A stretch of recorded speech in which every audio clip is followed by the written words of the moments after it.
Last time हमने topic discuss किया था elastic collision in one dimension. आज जो टॉपिक डिस्कस करना है वो है force due to water flow. उसकी स्लाइड को शेयर करते हैं। इसका नाम समझते हैं, force due to water flow से क्या मुराद है। यानी इस केस में वाटर फ्लो करता है और वो अपनी फ्लो के दौरान किसी भी ऑब्जेक्ट के ऊपर फोर्स लगाता है। उस फोर्स की वैल्यू को हमने कैलकुलेट करना है।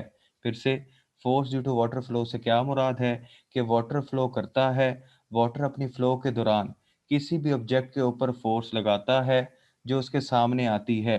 हमने उसी फोर्स की वैल्यू को कैलकुलेट करना है और इसी टॉपिक को हम नाम देते हैं force due to water flow.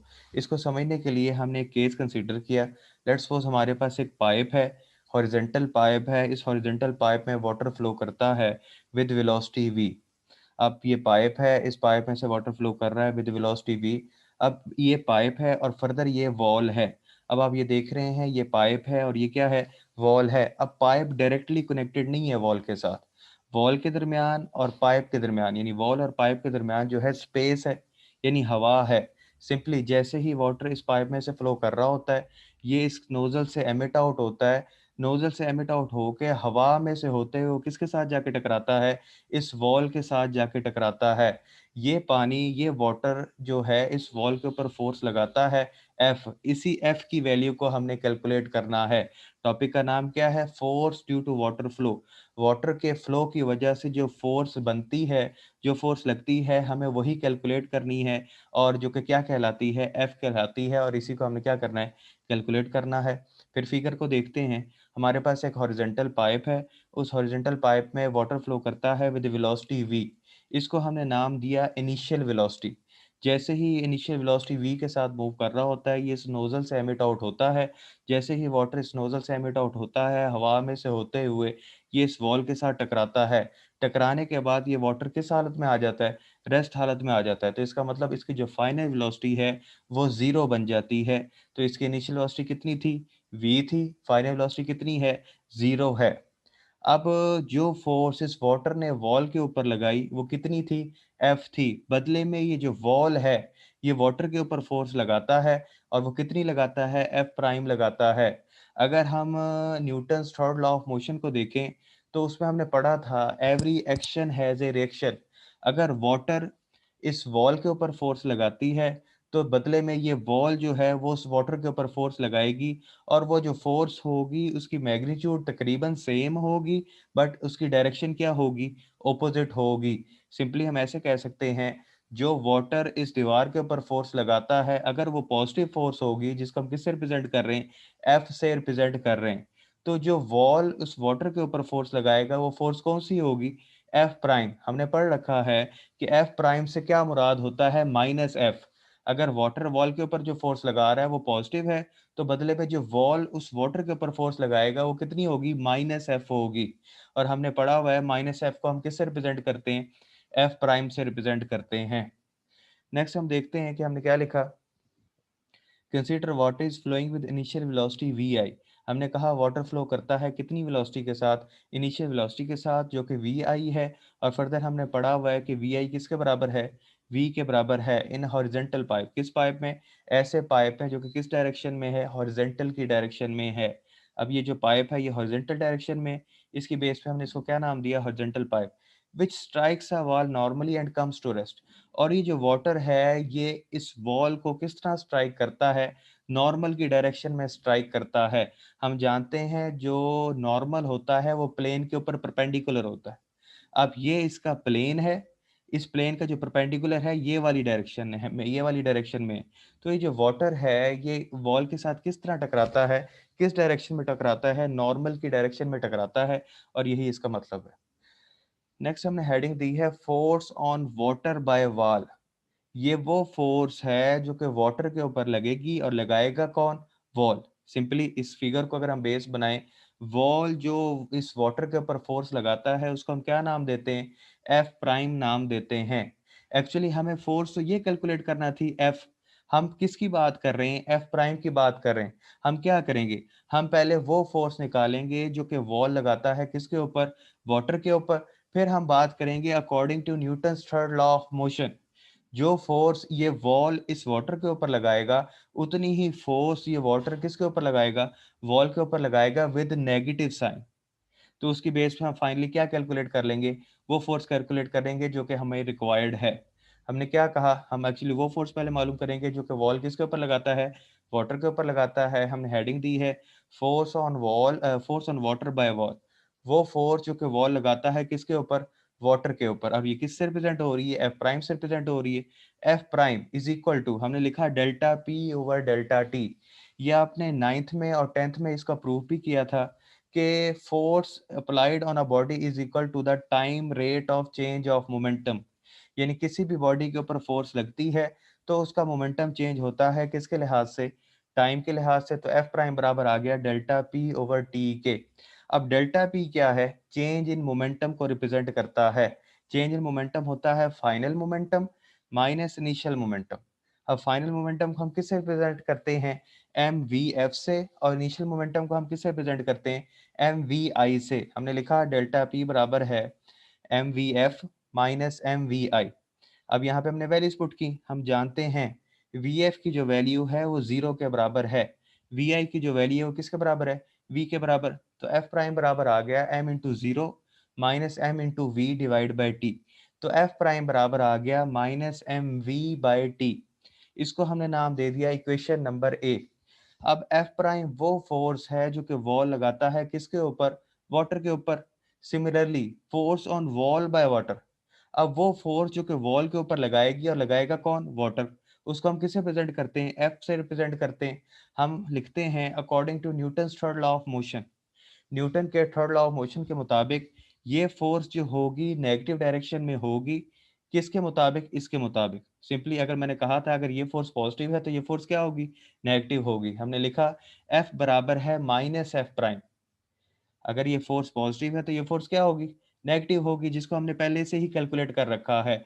मतलब ये force from left to right लग रही है, और ये एफ प्राइम फोर्स है जो फ्रॉम राइट टू लेफ्ट लग रही है। तो इसका मतलब अगर लेफ्ट टू राइट वाली फोर्स पॉजिटिव है तो राइट टू लेफ्ट वाली फोर्स क्या होगी, नेगेटिव होगी। हमने लिखा एफ बराबर है माइनस एफ प्राइम। इक्वेशन ए को यूज किया और एफ प्राइम की वैल्यू जब हमने पुट की तो एफ बराबर आ गया minus into minus M V by T. तो एफ बराबर आ गया एम वी बाई टी। अब ये वो फोर्स थी जो कि हमें कैलकुलेट करना थी, जो कि किसके बराबर आ गई, F is equal to M V by T. अगर हम इक्वेशन ए को देखें और इस इक्वेशन को देखें तो इसमें और इसमें क्या फ़र्क है। अब इसमें जो है हमारे पास जवाब है F is equal to M V by T. इस केस में F प्राइम बराबर है minus M V by T. इसका मतलब ये हुआ जो फोर्स ये वाटर वॉल के ऊपर लगाता है वो बराबर होती है एम वी बाई टी के। और बदले में जो वॉल के ऊपर, जो वॉल उस वाटर के ऊपर फोर्स लगाती है वो कौन सी होती है, वो नेगेटिव साइन होती है, जो किसके बराबर है, F prime is equal to minus M V by T. अब ये जो फॉर्मूला है ये न्यूमेरिकल्स में पूछा जाता है या शॉर्ट क्वेश्चन में किसी भी तरीके से पूछ सकता है। नेक्स्ट हमारे पास टॉपिक है मोमेंटम एंड एक्सप्लोसिव फोर्सेस। आपने पढ़ रखा है मोमेंटम से मुराद होता है मास और वेलोसिटी का प्रोडक्ट, और एक्सप्लोसिव फोर्सेस से क्या मुराद है, ऐसी फोर्सेस जो कि एक्सप्लोजन का बाइस बनती हैं। ऐसी फोर्सेस जो कि क्या करती हैं, एक्सप्लोजन का बाइस बनती हैं, या जिसकी बेस पे, या सिंपल मैं कहता हूँ बॉम्ब एक्सप्लोड हुआ है, बॉम्ब के एक्सप्लोड होने की वजह से जो फोर्सेस बनी हैं उसको हम क्या कहते हैं, एक्सप्लोसिव फोर्सेस, जो कि धमाका करवाती हैं या धमाके का बाइस बनती हैं। Momentum and explosive forces, momentum क्या होता है, मास और वेलोसिटी का प्रोडक्ट, और एक्सप्लोसिव फोर्सेस ऐसी फोर्सेस जो कि क्या करवाती हैं, एक्सप्लोजन करवाती हैं, धमाका करवाती हैं, उससे मुराद है एक्सप्लोसिव फोर्सेस। हमने क्या लिखा, ये एमसीक्यूज में पूछ सकता है। Explosive forces can be produce with in an isolated system. जो एक्सप्लोसिव फोर्सेस हैं वो किसी भी आइसोलेटेड सिस्टम में पॉसिबल होती हैं। अब आइसोलेटेड सिस्टम ऐसा सिस्टम होता है जिसके ऊपर किसी किस्म की एक्सटर्नल फोर्स ना लगे, उस सिस्टम को हम क्या नाम देते हैं, आइसोलेटेड सिस्टम। सिंपल आपने देखा होगा दस्ती बॉम्ब होता है, वो पिन वाला बॉम्ब जो होता है, हम उसकी पिन निकालते हैं, जैसे ही पिन निकालते हैं तो ट्रिगर ऑन होता है, हम उस बॉम्ब को थ्रो करते हैं। अब वो क्या होता है, वो खुद ब खुद फटता है, उसके ऊपर जाके किसी और किस्म का कोई एक्सटर्नल इफेक्ट नहीं होता जिसकी बेस पे जाके वो फटे। अब वो जो बॉम्ब है वो खुद ब खुद पड़ता है, खुद ब खुद फटता है, उसके ऊपर किसी और किस्म की एक्सटर्नल फोर्स का इफेक्ट नहीं होता जिसकी बेस पे वो फटे। अब वो बॉम्ब है, वो एक्सप्लोड होता है किसकी वजह से, हम उसके अंदर से पेन को पिक आउट करते हैं, पेन को बाहर निकालते हैं, उसका ट्रिगर ऑन होता है और वो बॉम्ब अपनी बेस पे खुद ब खुद फटता है, उसके ऊपर किसी किस्म का एक्सटर्नल इफेक्ट नहीं होता। तो इसलिए हम उसको कहते हैं कि जो बॉम्ब है वो सिस्टम कैसा सिस्टम है, आइसोलेटेड सिस्टम है। और आइसोलेटेड सिस्टम ऐसा सिस्टम होता है जिसके ऊपर किसी किस्म की एक्सटर्नल फोर्स ना लगे। हमने एग्जाम्पल में लिखा, पहली जो इसकी एग्जाम्पल है वो कौन सी है, बॉम्ब एक्सप्लोजन। सिंपल। अब इस केस में हमने क्या देख रहे हैं, इस केस में हमने ये देखना है कि बॉम्ब जब एक्सप्लोड करता है, बॉम्ब जब फटता है, बॉम्ब के फटने से पहले जो उसका मोमेंटम होगा वो, अब बॉम्ब के फटने के बाद जो उसका मोमेंटम होगा वो दोनों आपस में क्या होंगे, सेम होंगे, बराबर होंगे। लेट्स सपोज मैं कहता हूँ बॉम्ब के फटने से पहले उसका मोमेंटम 10 था, तो बॉम्ब के फटने के बाद उसके छोटे छोटे पार्ट्स बनेंगे, उन छोटे छोटे पार्ट्स का सम, या उन छोटे छोटे पार्ट्स के मोमेंटम का सम जो होगा वो भी कितना होगा, 10 के बराबर ही होगा। हमने क्या लिखा, consider a bomb explode in mid air. हमने माना लेट्स सपोज कि बॉम्ब फटता है किसके अंदर, हवा के अंदर ही फट जाता है, and splits up into two fragments, और वो दो हिस्सों में डिवाइड हो जाता है। फ्रैगमेंट्स कहते हैं पार्ट्स को। The sum of their momentum must be equal to the original momentum. जो इसके मोमेंटम का सम होगा वो किसके बराबर होगा, इसके ओरिजिनल मोमेंटम के बराबर होगा। फिर से the sum of their momentum कहता है उसके जितने भी पार्ट्स बने उन सब पार्ट्स का मोमेंटम अगर हम उसका सम लें वो किसके बराबर आएगा, ओरिजिनल मोमेंटम के बराबर आएगा। लेट्स सपोज ये बॉम्ब था, ये ऊपर से नीचे की तरफ थ्रो किया, इसका मोमेंटम कितना था, mv था। मैं मान लेता हूं इसका मोमेंटम 10 यूनिट्स के बराबर था। जैसे ही यहाँ जाके फटता है तो इसके दो पार्ट्स बनते हैं, मान लेता हूँ एक का मैस m1 है और उसकी वेलोसिटी क्या है, v1 है, दूसरे का मैस m2 है और उसकी वेलोसिटी क्या है, v2 है। अगर इसका जो टोटल मोमेंटम था, जो ओरिजिनल मोमेंटम था वो 10 था, तो एक्सप्लोजन के बाद भी इसका मोमेंटम कितना रहेगा, 10 ही रहेगा। लेट्स सपोज इसका मोमेंटम 5 है, इसका मोमेंटम भी क्या है, 5 है। अगर 5 को 5 में ऐड करें वो कितना बन जाता है, 10 बन जाता है। तो जो मोमेंटम पहले था बाद में भी वही मोमेंटम है, इसमें किसी किस्म की चेंजिंग नहीं आई। तो इसका मतलब ये हुआ कि यहाँ पे law of conservation of momentum obey होता है। दूसरी एग्जांपल शेयर करते हैं। दूसरी एग्जांपल है बुलेट और राइफल की। आपने देखा होगा गन के जरिए जब हम क्या करते हैं, बुलेट को फायर करते हैं, तो आपने देखा होगा बुलेट राइट डायरेक्शन में जाती है। लेट्स सपोज बुलेट किधर जाती है, राइट डायरेक्शन में जाती है, तो गन पीछे की तरफ रिकॉइल होती है। इस केस में भी law of conservation of momentum obey होता है। हमने हेडिंग क्या दी है, बुलेट एंड राइफल। ये शॉर्ट क्वेश्चन में ही पूछता है, छोटे छोटे क्वेश्चन है। बुलेट और राइफल, अगर हमारे पास एक बुलेट हो और हमारे पास एक राइफल हो यानी गन हो। मैंने ये बनाया केस, लेट्स सपोज मेरे पास एक राइफल है जिसका मैस है कैपिटल एम, ये बुलेट है जिसका मैस है स्मॉल एम। अब हम जानते हैं बुलेट का मैस बहुत स्मॉल होता है जबकि राइफल का मैस यानी गन का मैस बहुत बड़ा होता है। तो बड़े मैस को हमने किससे रिप्रेजेंट किया, कैपिटल एम से, और छोटे मैस को हमने किससे रिप्रेजेंट किया, स्मॉल एम से रिप्रेजेंट किया। इनिशियली जब हमने राइफल के जरिए या राइफल का ट्रिगर ऑन नहीं किया, जब हमने राइफल का ट्रिगर ऑन भी नहीं किया या ना ही हमने राइफल के जरिए बुलेट को फायर किया, तो इनिशियली ये राइफल किस हालत में थी, रेस्ट हालत में थी। हमने लिखा इनिशियली एट रेस्ट। जब हमने गन के जरिए बुलेट को फायर नहीं किया तो ये किस हालत में थी, रेस्ट हालत में थी। फिर मैंने क्या किया, मैंने इस बुलेट को इस राइफल के अंदर पुट किया। जैसे ही मैंने इस ट्रिगर को ऑन किया, जैसे ट्रिगर को दबाया, ये जैसे ही गन को फायर किया, तो क्या होता है, लेट्स सपोज ये बुलेट थी, इसका मैस कितना था, एम था, ये मूव करती है फ्रॉम लेफ्ट टू राइट।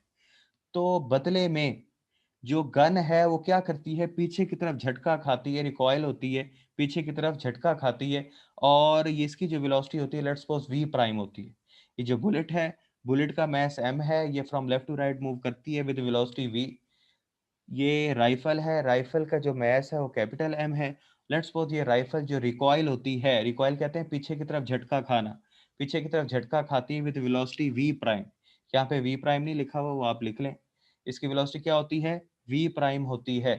तो अब हम देखते हैं यहाँ पे law of conservation of momentum कैसे ओबे होता है।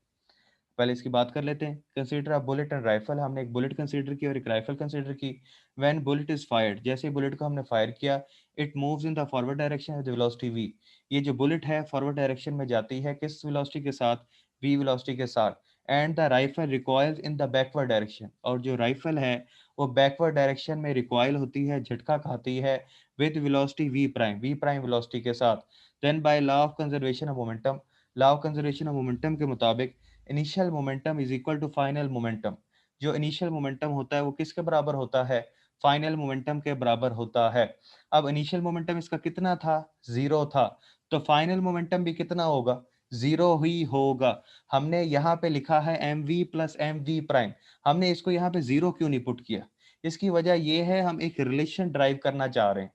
हम क्या करना चाह रहे हैं? एक रिलेशन ड्राइव करना चाह रहे हैं जिसके ज़रिए हम किसी भी चीज़ की वेलोसिटी को कैलकुलेट कर सकें। लेट्स सपोज़ हमारे पास मैस भी हो, यानी एक रिकॉइल, एक राइफ़ल हो, और दूसरा क्या हो? बुलेट हो। अब वो लेट्स सपोज़ वो कहता है न्यूमेरिकल हमें दे देता है। न्यूमेरिकल में वो हमें राइफ़ल का भी जो है वो मैस बताता है, बुलेट का भी मैस बताता है, और बुलेट की वेलोसिटी बता देता है। तो कहता है राइफ़ल की वेलोसिटी मालूम करें, वी प्राइम मालूम करें। तो उसके लिए हम इस एक रिलेशन को ड्राइव करना चाहते हैं, इसलिए हम इसको 0 पुट नहीं करते। एक्चुअली होता क्या है, अगर इनिशियल मोमेंटम 0 था, तो जैसे ही हमने राइफल को फायर किया, बुलेट को फायर किया किसके ज़रिए? राइफल के ज़रिए, तो फाइनल मोमेंटम भी कितना होगा? 0 होगा। वो कैसे होगा? लेट्स सपोज़ इसका इनिशियल मोमेंटम कितना था? 0 था। फायर करने से पहले इसका मोमेंटम कितना है? 0 है। जैसे ही मैंने इसको फायर किया, अब बुलेट का मास कम होता है और इसकी वेलोसिटी क्या होगी? ज़्यादा होगी। जैसे ही ये बुलेट इस राइफल में से निकलेगी, इसका मास कम है, तो इसकी वेलोसिटी क्या होगी? ज़्यादा होगी। अब इसके पास मास भी है और वेलोसिटी भी है। लेट्स सपोज़ इसका मोमेंटम, बुलेट का मोमेंटम कितना होता है? 10 होता है। बदले में आप ये भी जानते हैं, ये जो है हमारे पास राइफल, इसका मास क्या है? ज़्यादा है, बड़ा है एज़ कंपेयर टू बुलेट। इसके मास को हम रिप्रेज़ेंट करते हैं कैपिटल एम से, और इसकी वेलोसिटी को हम रिप्रेज़ेंट करते हैं वी प्राइम से। तो इसका जो मोमेंटम होगा राइफल का, ये किसके बराबर होगा? -10 के बराबर होगा। फिर से मैं कहता हूँ, इसका मास कम है, इसकी वेलोसिटी क्या होगी? ज़्यादा होगी। लेट्स सपोज़ इसका मास 5 है, इसकी वेलोसिटी कितनी होगी? 2। 5 मल्टीप्लाई 2 किसके बराबर? 10 के बराबर। बदले में ये जो राइफल है ये रिकॉइल होगी, पीछे की तरफ झटका खाएगी।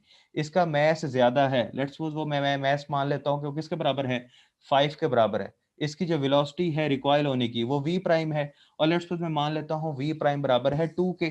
5 मल्टीप्लाई -2 होगा। अब ये पीछे की तरफ जा रहा है। अब ये velocity from left to right है, ये velocity from right to left है। अगर ये वेलोसिटी पॉजिटिव है, तो ये वेलोसिटी क्या होगी? नेगेटिव होगी। इसका मास कितना? 5, इसकी वेलोसिटी कितनी? -2। 5 मल्टीप्लाई -2 किसके बराबर? -10 के बराबर। तो इसका मतलब ये हुआ, इनिशियल मोमेंटम 0 था, mv मास यानी मोमेंटम ऑफ बुलेट किसके बराबर है? लेट्स सपोज वो 10 के बराबर है, और मोमेंटम ऑफ राइफल वो किसके बराबर है? -10 के बराबर है। तो ये दोनों आपस में कट जाते हैं और 0 बराबर आता है 0 के। लेकिन हमने वैल्यूज को पुट नहीं किया, हमने सिंपल एक रिलेशन निकालना था, तो हमने लिखा 0 is equal to mv plus mv prime. तो ये उधर जाके माइनस हो जाएगा, minus mv is equal to mv prime. तो v प्राइम बराबर आ जाएगा -mv बाई कैपिटल M। ये आज का हमारा टॉपिक था।